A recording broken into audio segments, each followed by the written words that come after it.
السلام علیکم ورحمۃ اللہ وبرکاتہ۔ مسجد جانے میں بہت مزہ ہے، نماز پڑھنے میں، باجماعت نماز ادا کرنے میں بہت مزہ ہے، لیکن وضو کرنا مشکل ہے۔ یہی تو بات مقصد کی ہے کہ وضو کرنا مشکل ہے۔ کس نے مشکل بنا دیا اس کو؟ شیطان نے اس کو مشکل بنا دیا۔ شیطان کا مقابلہ کون کر سکتا ہے؟ میں نہیں کر سکتا، آپ نہیں کر سکتے، بلکہ اس کے مقابلے کے لیے اللہ جل شانہ کی ذات ہے۔ ہم شیطان کے مقابلے میں اللہ کی ذات کو کھڑا کر دیں گے۔ تو اعوذ باللہ من الشیطان الرجیم۔ جب نماز کا وقت ہو اور آپ کو وضو میں مشکلات ہوں، آپ جماعت میں شرکت کرنے، مسجد جانے میں مشکلات پیش ہو رہی ہوں، اور آپ کو کوئی اس کا حل نظر نہیں آ رہا ہو، تو اعوذ باللہ من الشیطان الرجیم اس کا ورد کرنا شروع کریں۔ انشاءاللہ جب آپ اس کا ورد کرنا شروع کریں گے تو آپ کو وضو کرنا آسان ہو جائے گا، وضو کرنے میں آسانی پیدا ہو جائے گی۔ اور جب آپ وضو کریں گے تو صحیح طریقے سے، تو اس کا مطلب یہ ہے کہ شیطان کا کمر ٹوٹ گیا، شیطان کا زور ٹوٹ گیا۔ تو اعوذ باللہ کا سہارا لیجئے۔ جب بھی نماز کا وقت ہو، نماز کو دل نہ لگے، وضو کرنے کو دل نہیں چاہے، تو اعوذ باللہ من الشیطان الرجیم، اعوذ باللہ من الشیطان الرجیم کا ورد تب تک کریں جب تک آپ اٹھ نہ جائیں نماز کے لیے۔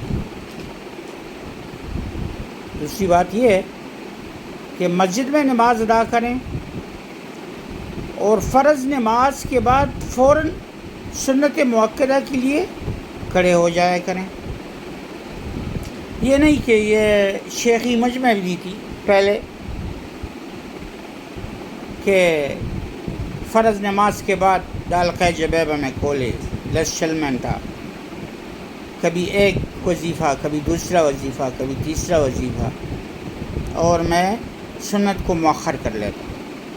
حالانکہ یہ ٹھیک بات نہیں ہے، یہ ایک بدعت ہمارے دیوبند کے مشائخ اس کے خلاف ہیں، لیکن ہماری دیوبندیوں میں، تبلیغیوں میں یہ ایک بدعت ہے۔ فرض نماز کے بعد بیٹھ جاتے ہیں، بیٹھتے رہتے ہیں، اس میں مراقبہ بھی کرتے ہیں سارا کچھ، اور سنت مؤکدہ جو ہے وہ مؤخر کر لیتے ہیں۔ حالانکہ یہ ثواب کا کام نہیں ہے۔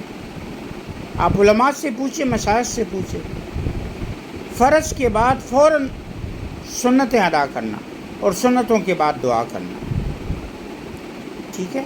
یہ حضور سے ثابت ہے، اور صلی اللہ علیہ وسلم، اور سنتوں کو مؤخر کرنا ثابت نہیں ہے۔ مشائخ سے پوچھیں، اپنی اصلاح فرمائیں، اور یہ نہ کہیں کہ یہ مسجد اہل حدیث کا ہے، میں اس میں نہیں جاتا نماز پڑھنے کے لیے، یہ بریلویوں کا ہے۔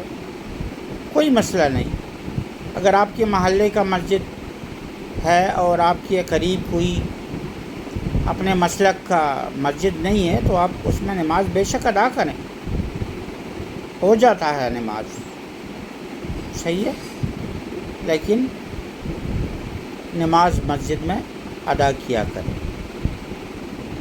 اس میں علماء کے مختلف اقوال ہیں، لیکن وہ علماء جانتے ہیں۔ اگر آپ عالم نہیں ہے تو آپ اہل حدیث کے مسجد میں بھی جا کر نماز پڑھتے ہیں، لیکن ان سے متاثر نہیں ہونا۔ اور آپ بریلوی کے مسجد میں، بریلوی حضرات کے مسجد میں بھی نماز ادا کر سکتے ہیں، لیکن مسلک اپنے ہی مسلک پر رہنا۔ دوسری بات یہ ہے کہ کوشش کریں اہل تشیع کی مسجد میں مت جایا کریں. اور یہ دو جو مسالک ہیں اہل حدیث دیوبند اور بریلوی حضرات، تو کوشش کریں اپنے مسلک والے امام مسجد کے پیچھے نماز پڑھے، لیکن اگر میسر نہ ہو تو پھر پڑھ سکتے ہیں، پڑھیں، لیکن نماز قضا مت کریں. بات کا خلاصہ یہ ہے کہ اگر آپ کو نماز میں دشواری پیش آ رہی ہو تو اعوذ باللہ من الشیطان الرجیم کاوٹ کر لیا کریں، یہاں تک کہ اللہ تعالیٰ آپ کو نماز کے لیے کھڑا کر دے. جزاکم اللہ خیرا. صلی اللہ تبارک و تعالی علی خیر خلقہ محمد وعلی آلہ واصحابہ وازواجہ واہل بیتہ واہل طاعتہ اجمعین. آمین یا رب العالمین.